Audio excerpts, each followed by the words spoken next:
So thank you, Cheryl, for coming and agreeing to give us a presentation. I'm actually going to hand this over to you and let you do your own introduction. Okay, that's fine. Yeah, really looking forward to hearing more about your data harmonization hackathons. Okay. All right. Well, I'm Cheryl Porter, University of Florida. And I'm actually a civil engineer by training, but I've worked in crop modeling for about 20 years now. So I guess I'm really an agricultural engineer now. And for about the last 10 or 11 years, I've been working with data interoperability. So that's really what I'm talking about today. So let me share my screen. And oops. Okay, so you should see a PowerPoint now. Yes, you're looking good. Okay, thanks. All right, so I'm going to talk about the agricultural research data network that we're putting together. We call it ARDN. And there are a lot of actors in this, so you can see all the little icons at the bottom. A lot of this work came out of AgMIP, which is the Agricultural Model Intercomparison and Improvement Project, which was funded by UK Aid. Later work came from CGIAR, their big data, or their platform for big data. And the current work that I'm working on now is under a grant from NIFA.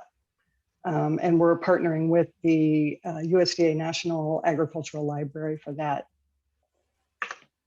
So what I'm going to cover today is, first of all, our motivation for ARDN, some of the tools that were developed under the AgMIP project for end users of these types of agronomic data, the ICASA data dictionary. So this is not an ontology, it's a hierarchical data dictionary, but this forms the backbone of our data interoperability products for both AgMIP and ARDN. Some of our data annotation protocols, which are being developed to handle legacy data sets. So these are data sets that have been archived already, they're in a format and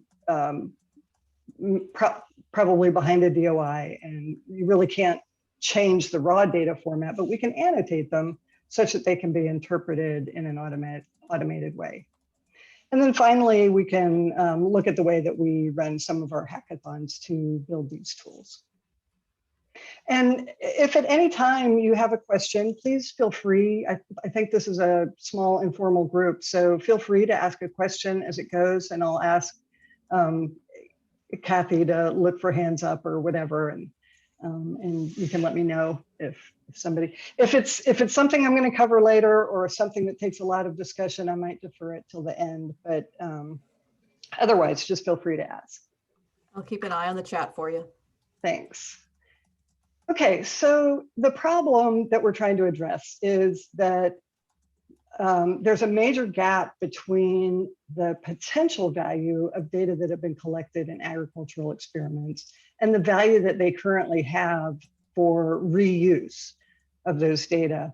So typically somebody will collect data in a field experiment, they'll use it for some whatever purpose their original research was, they'll make some good graphs, maybe they make a model, and then the project's over.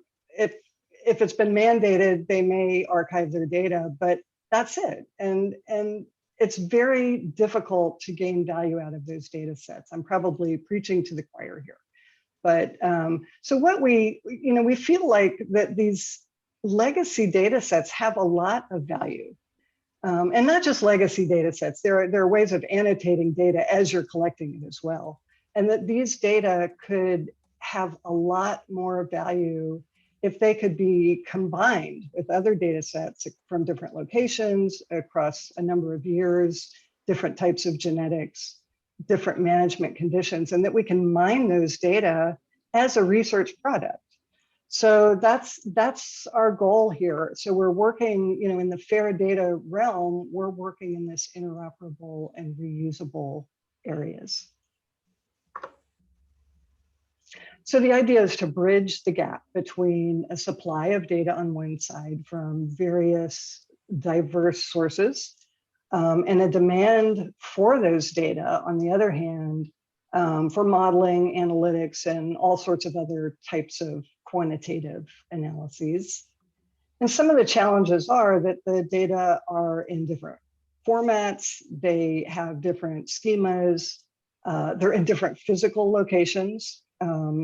Using, nobody uses the same, there is no standard vocabulary, there hasn't been traditionally. So with all of those challenges, what we wanted to do was start with some existing translators that were developed for the AgMIP project, which I'll talk about in a little bit, add some protocols for annotating these data with standard vocabularies, and be able to translate the raw data using these annotations into the AgMIP format,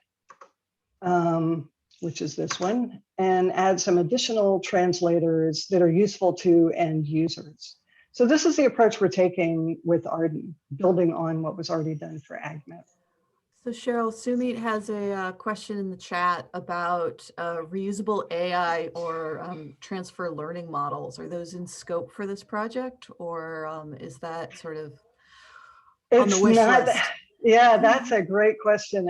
I would love to be able to bring in some AI techniques, and I know exactly where we could plug them in, but it is not in scope for what we're doing right now, unfortunately. I think that's a natural extension of what we're doing. And I think you'll see, I'll highlight that when we get to it, but yeah, so far, no. And I've sort of begged and pleaded with some folks working in AI to do these kinds of things, and that's not very interesting for them for some reason. They don't seem to really latch onto this idea. So, but I will keep trying because I think that's a great idea. Okay, so I've gotten different focus here. All right. So this is just a little bit of the history. We started with AgMIP, which is the Agricultural Model Intercomparison and Improvement Project. AgMIP was designed to address the problems that we face, some of the wicked problems with climate change, overpopulation, food security, and bringing together modelers from all over the world to work together to try to improve our ability to characterize our models for these big challenges. And some very interesting things came out of it, very much like how they use multiple models to predict where a hurricane is going to go, or where or what climate change is going to do. So we started using multiple agricultural models to predict the impacts of climate change and adaptation measures and so on.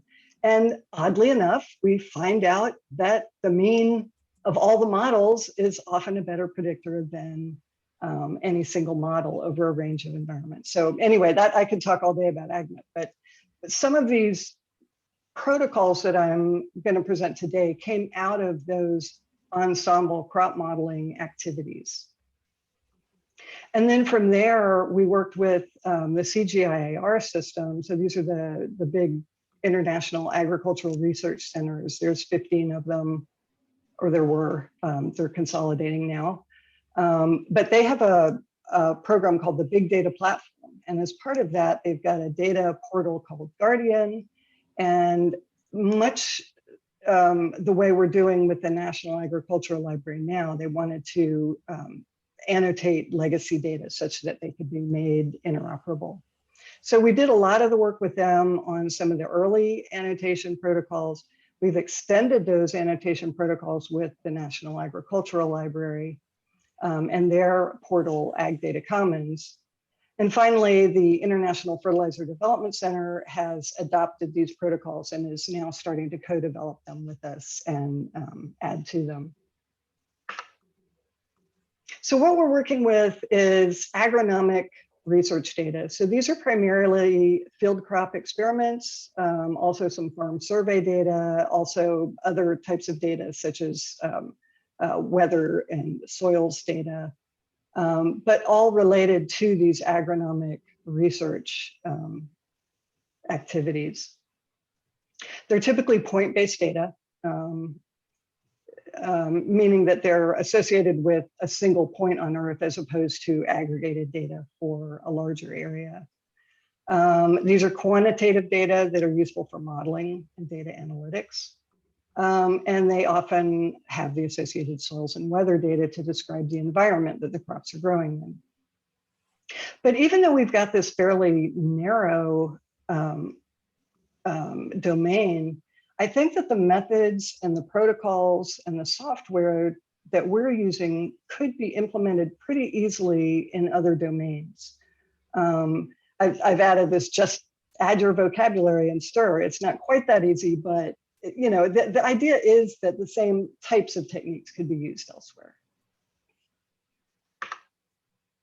So one of the compelling use cases that is driving what we're doing is a crop modeler who's sitting at her computer and she types in a few search terms. She's interested in cassava in Tanzania, and she wants to make sure she has some in-season growth data and so on. So she types in her search terms. It goes to, in this case, I'm showing the GARDIAN CGIAR portal. So a lot of metadata is stored on GARDIAN, but the actual data sets are remote. They could be anywhere. But she's looking for data sets that are interoperable, and they can be converted to models. So goes out to these external data sets, finds the qualifying data sets that have the annotations. They're run through some translators that are for the model she's interested in, and out pops some model-ready data. It's never going to be that easy, but this is sort of what we're aiming towards. Yeah, I mean, even very detailed field experiments rarely have all the data that you need to run a model. So there's always some iterative process to go. But at any rate, if you could do this much, just get the data that are there in model-ready format, it would be huge. Okay, so what are these annotations that we're talking about? So in this case, I'm showing Ag Data Commons as the portal.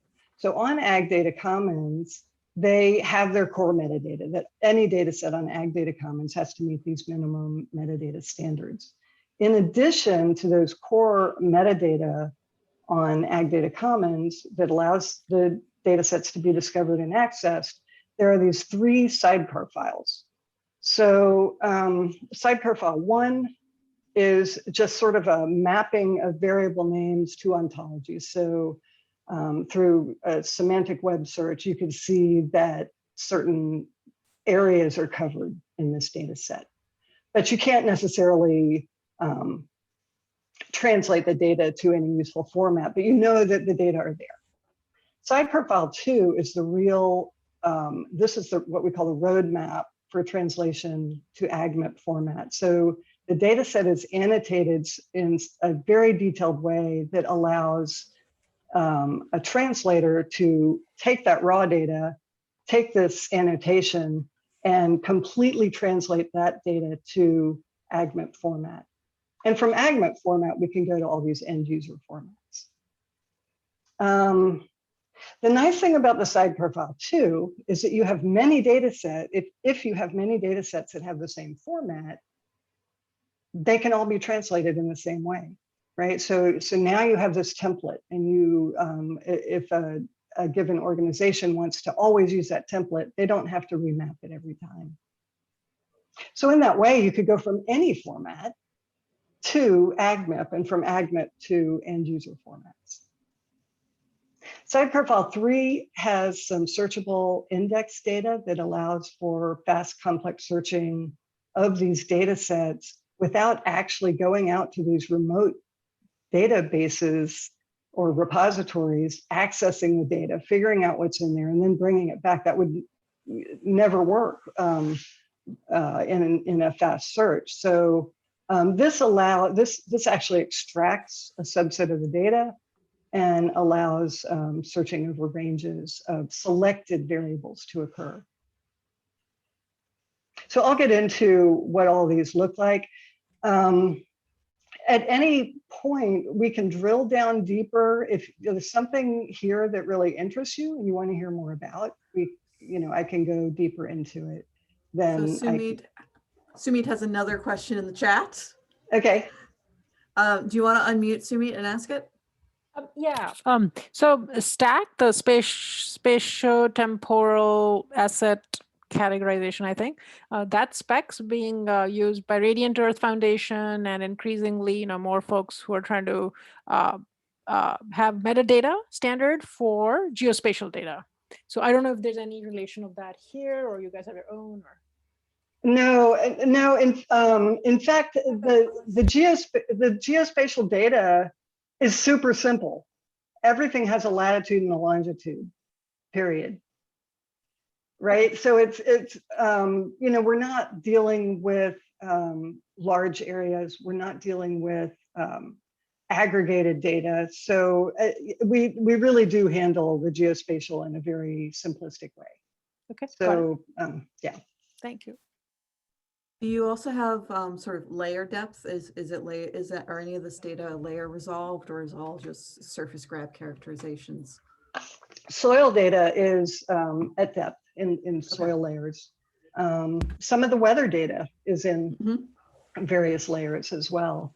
And of course, there's a time component because we've got daily weather data and observations at daily. We don't yet handle sub-daily, but that's something that we're working on. Nice. Cheryl, I had a question, if I could, since Sure. you're inviting us to intervene. Sure.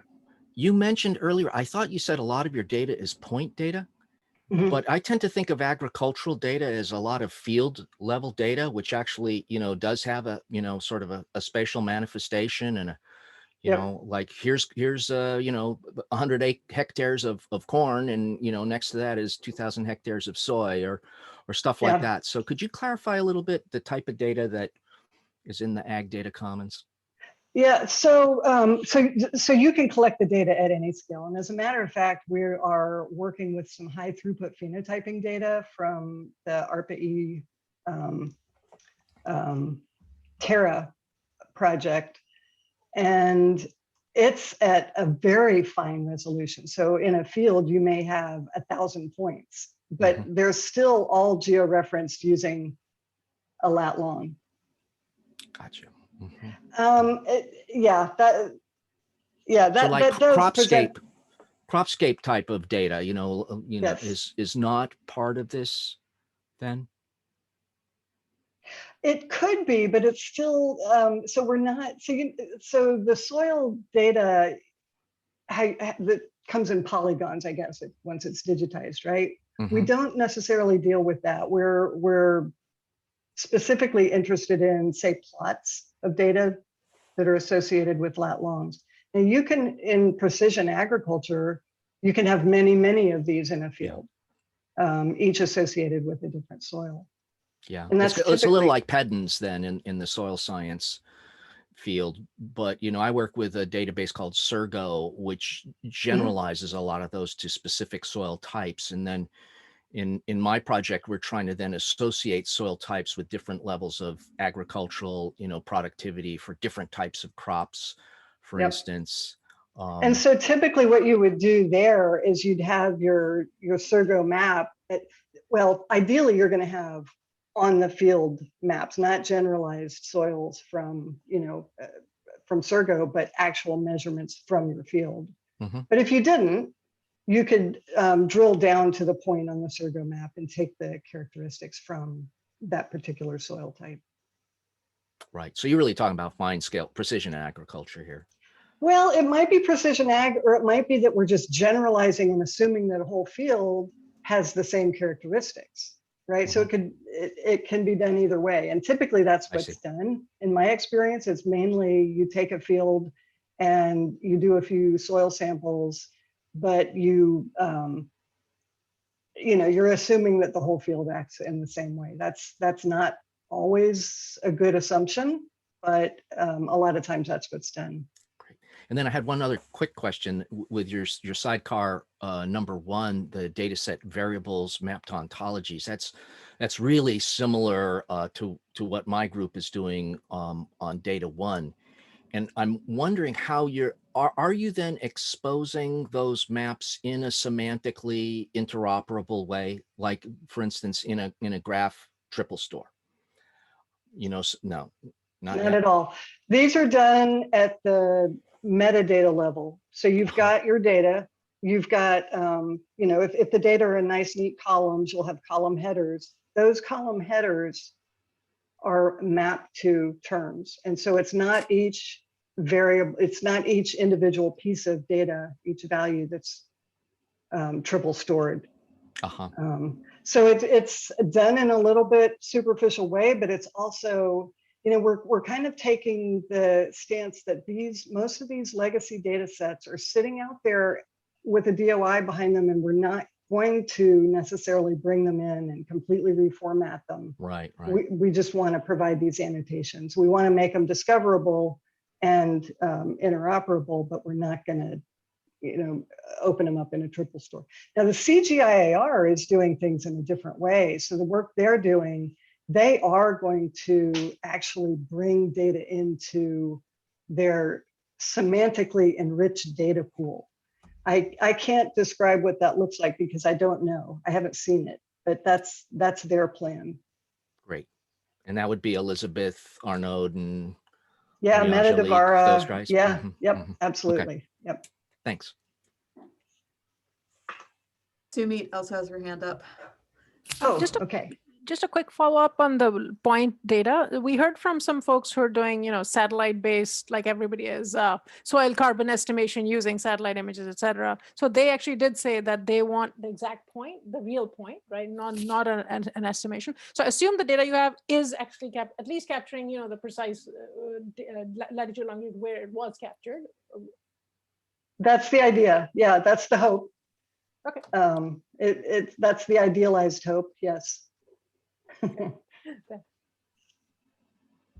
Okay, so this diagram is sort of an overview of the ARDN data sharing workflows. There are 4 general areas. Up in the top left is ARDN data provider tools. So this is somebody who has a data set who wants to map it themselves and make it part of the ARDN network. It could also be somebody who doesn't own the data, but just wants to map it. And it could also be done in that way.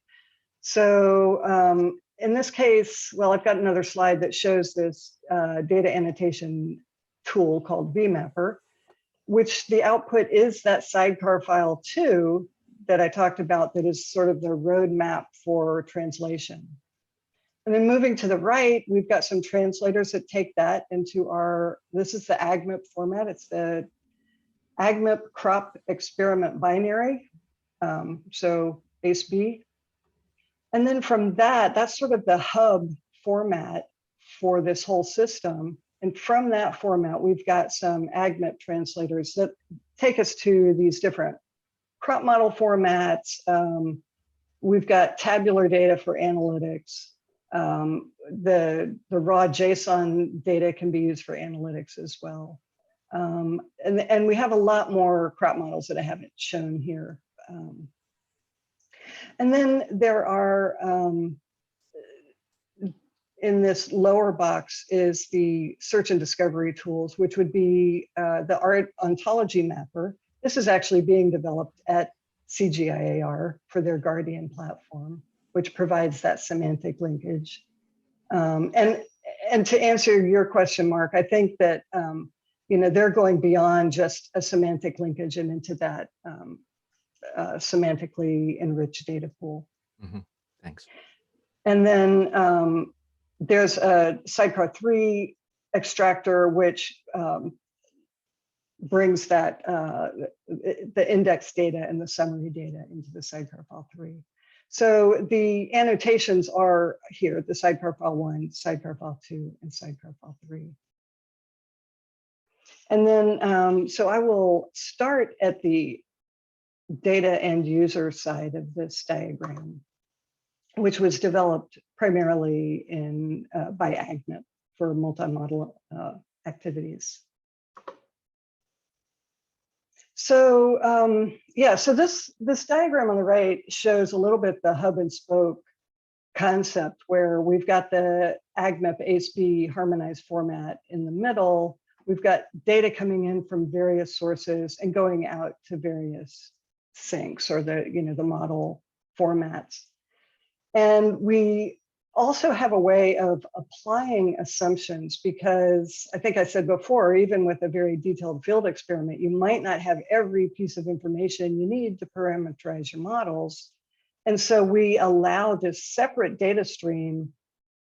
So these assumptions are kept separate from the data, because we don't want to modify necessarily what comes from the data, but what is translated to all the crop models includes the assumptions, such that every model is getting the same data to the formats that they need. Yeah. And that AgMIP harmonized data format looks like this. It's basically a JSON object that's gzipped and turned into a binary.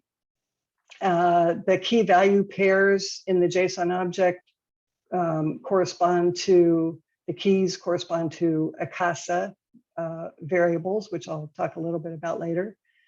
It's a non-relational schema. It's very efficient for the highly irregular types of data that we encounter. So we found that it was very efficient. We can, if we add a variable to ICASA, you can easily just add it to your data sets without changing a relational database format. It has sort of, you can think of it as buckets of information. So the JSON is separated into soil data, experimental data, weather data. This particular snippet has 4 different soils that are listed here. Soil 2 is expanded. And there's additionally not expanded, there's some soil layer data that, if I were to expand that, you would see those as well. There is some relational aspect to this, in that you can see we have a soil ID here. And so this particular experiment is associated with this soil. And similarly, weathers are linked in the same way. There are substructures in here. For example, we have a management event that is expanded. It's a fertilizer event, and it has an amount, a depth, a type, and a date. So that's just a little bit, this is the format that we exchange data from the raw format to this hub format, and then from there to the various different crop model specific formats. Cheryl? Yes. So have you formalized this format into an ontology by any chance? I mean, when I look at things like what you just pointed out, event, there's a fertilizer event. To know what a fertilizer event actually is, I mean, we can kind of guess, but there could potentially be subtypes of fertilizer events that are using, for instance, different techniques for application or applying different types of fertilizer. And then, looking up, I see NH4NO3, which I can kind of interpret, but, it's nice when you've got, that whole typology nicely standardized so that somebody can read and verify that their interpretation, is the correct one, with a little description or definition. Same thing with some of the place, look, the Wangan Hills, all of these are terms that one might expect you'd have a unique identifier for, ideally maybe even a dereferenceable HTTP IRI. And I'm wondering if you've done that, or if the CGI group is doing it. Yeah, well, so the CGIAR, they are doing a lot more with ontologies than we are. In fact, they took the ICASA data dictionary And that was kind of the basis for their agronomy ontology. I don't know if you're familiar with that. I am familiar with that, yeah. Okay, so a lot of the terms in the agronomy ontology came from ICASA. We worked together on that, and we've worked on mapping the variables. I think that, you know, when we started this work with AgMIP in 2010, there was no such thing as the agronomy ontology. So it's evolved a little bit since then. And I've worked really closely with Elizabeth Arnaud and Meta Devara and Celine and Marie-Angelique and, you know, that whole group. So I feel like there's a lot of variables that we need for our models that are still not well categorized in the ontologies. I see. Great. So, Well, but I am trying to keep up with that, and I do want to work with them to make sure that our systems are compatible. excellent. Thank you. Okay, Brian had so a quick question in the chat. sure. Does the AgMIP harmonized data format have an associated JSON schema with it? Good question. So schema.org also did not exist at the time we came up with that. We now really want to go back and formalize it with a schema. We haven't done that yet, but that's on our to-do list. So, but all these other formats, the site profile 1, 2, and 3, do have schemas, formal schemas associated with them. They're also JSON formats. Yep. Okay, so this is the ICASA data dictionary. It is maintained and curated in a Google Doc.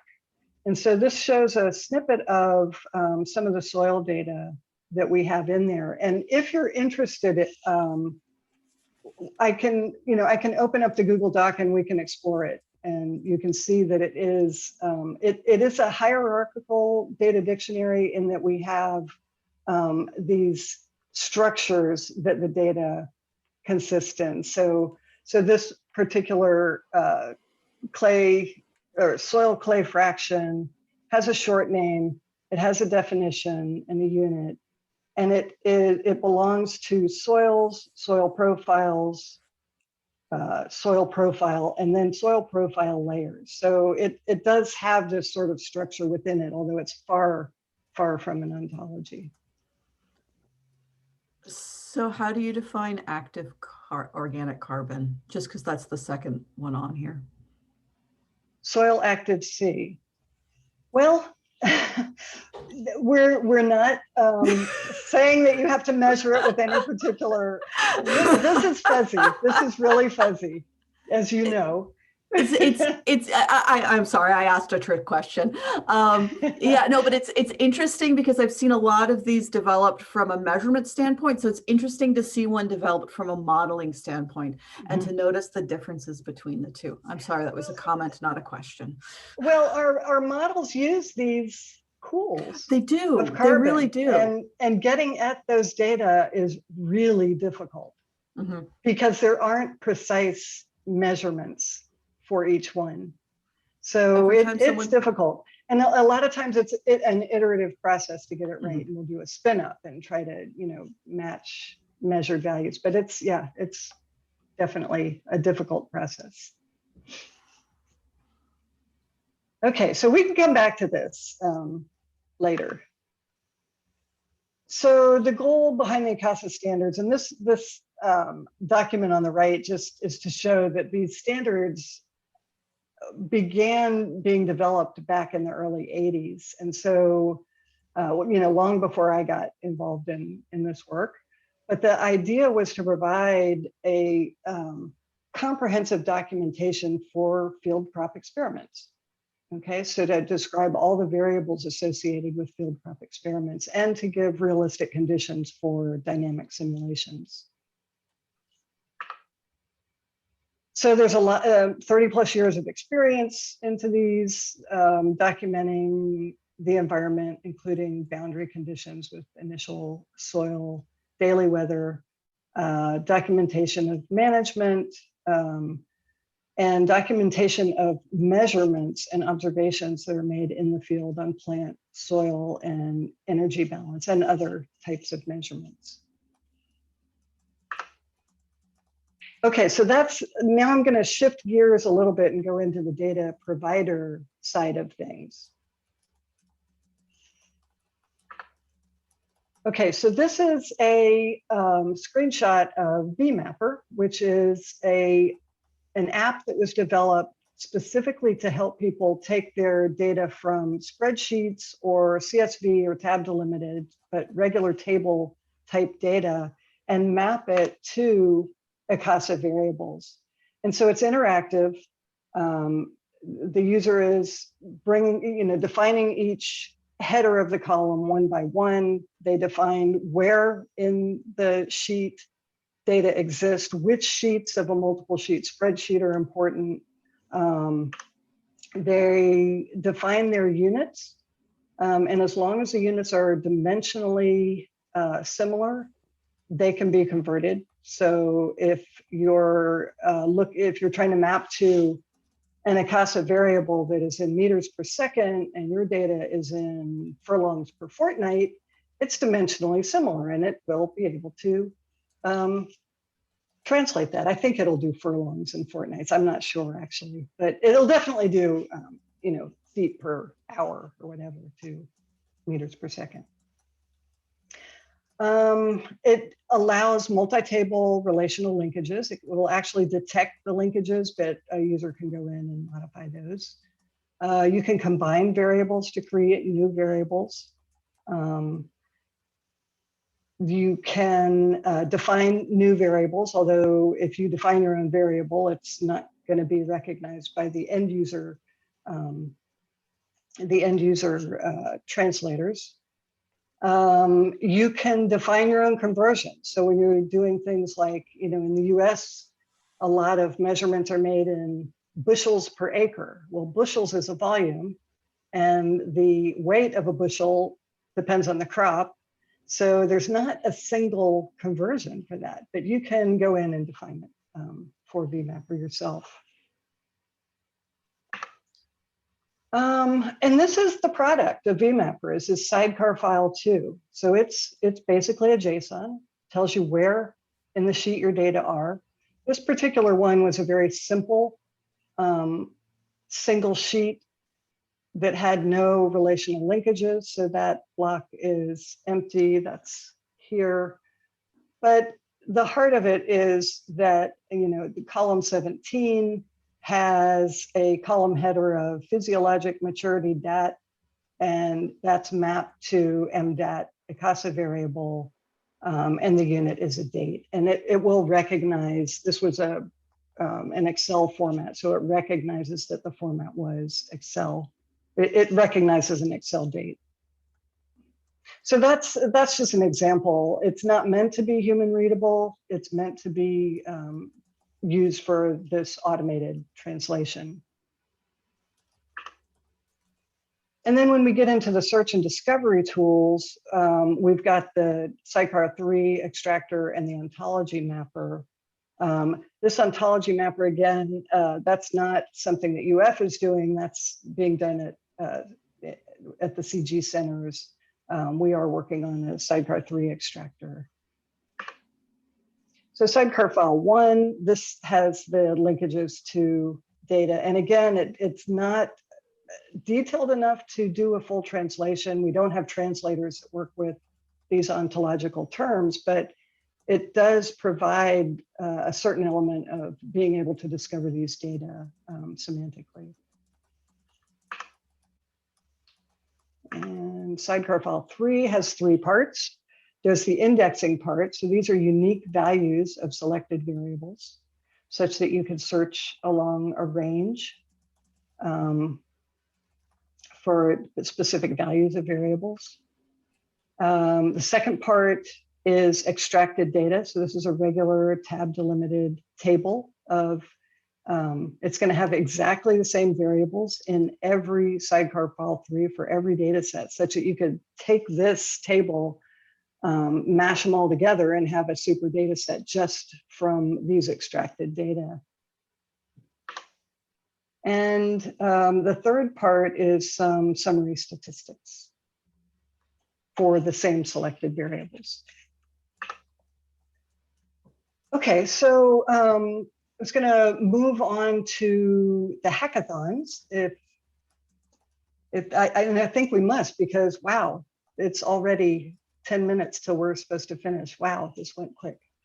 Okay, so our AgMIP hackathons, we held a series of these to develop those model-specific translators, and they were super effective the way we did it. This was back in the days when you could meet in person, and so we would get people together. We would pair a crop model developer with somebody who's just a crackerjack software programmer, and we'd have them work together because the crop modeler knows their model. They know the inputs and outputs. They know the meanings of all the variables, and the programmer can rapidly, hack a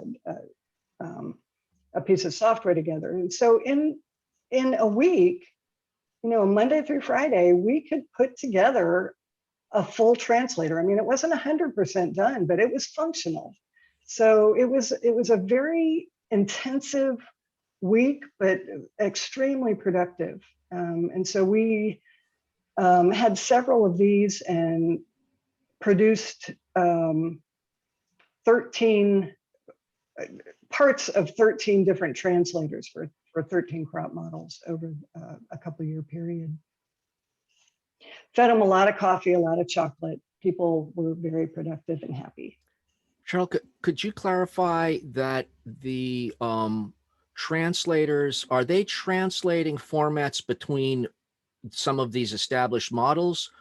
You don't have translators to enable import of arbitrarily heterogeneous data into your models, do you? No. Okay. And at this time, so to bring data in, that's a really good question. So, we have that kind of hub and spoke concept with AgMIP. These translators were the tail end of it, where we were developing the model-specific translators that go from the hub, the AgMIP format, into the model-specific formats required for every model, which range wildly from XML to text files to databases to Excel files, the whole gamut. So that top end of bringing data in, we did in AgMIP, we did in a very simplistic way before we had these ARDN data provider tools. So in that case, people had to manually put their data in a very specific format. They had to map them to ICASA variables in a spreadsheet. It was a mess. It was horrible. So I sympathize. And so these, was there another question? I had a question that just occurred to me at the risk of sidecarring us. So a lot of times there's a measured variable like loss on ignition, which if you're going to put it into a model, that would be the aggregation of all of your LOI pool or all of your SOC pools times some conversion factor. Is there a way to represent that with this type of data ingest? Yeah, so I didn't talk about that at all, but we do have this concept of, we call it the DOME. It's a data overlay for multi-model export, right? And it allows you to perform functions on your data to prepare them for the model. So in other words, if you know total soil nitrogen and you want to distribute it over a profile, we have a function that will help you do that. If you want to distribute your organic carbon, there's a function to do that. So yeah, I didn't really cover that at all, okay. But yeah. Okay, so those were the translators we were able to develop.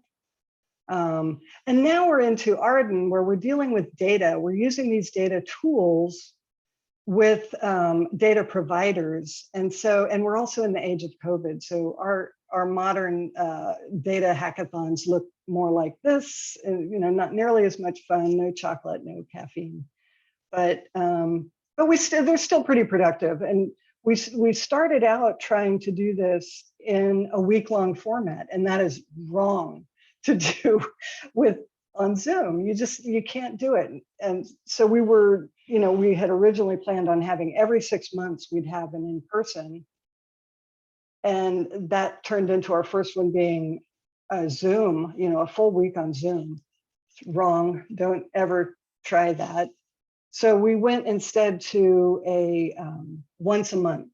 So we have like 5 hours on a Tuesday once a month that we get together, and that's a much better format. It keeps people going every month, or they show up, and so you don't get stale waiting 6 months for the next hackathon. So I think that's been pretty effective. I am looking forward to having in-person meetings again. But I think, post-COVID, I would do fewer in-person meetings and more of these monthly type hackathons, I think. So yeah, I think that is about all. Well, everything we're doing is open source, and anybody is welcome to either contribute or take it and do what you wish with it. And that is all that I had. I'm sorry that this took up the entire hour and we can't really explore anything in detail at this point, but any other last final questions?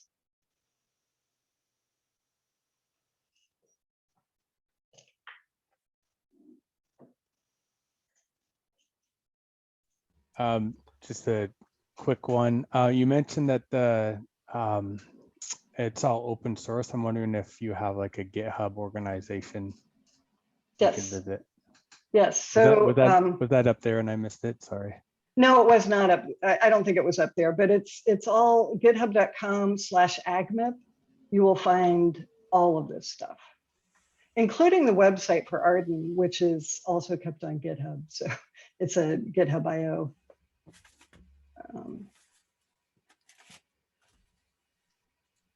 Thank you. I just dropped the ARDN link in the chat for those who are interested. Thanks for the presentation, Cheryl. I had one question going back a few of your slides where you threw up the tiny URL for that ICASA spreadsheet. And, I mean, that's often for us the way that we then, start formalizing into something like an ontology. So I was wondering if is CG using that, and are they then starting to incorporate the terms that, I think there was some soil carbon entry in there that Kathy commented on. And, I was really quickly looking through the agro ontology to see, is that the way they're populating? Could you explain that a little bit better? So for the soils, I don't know. For the agronomic, sort of the management event type things, they were making sure that they took the terms from ICASA and put it into their ontologies. Soils, it's been a while since I've looked at the agro, but last time I looked at it, it was really inadequate for soils.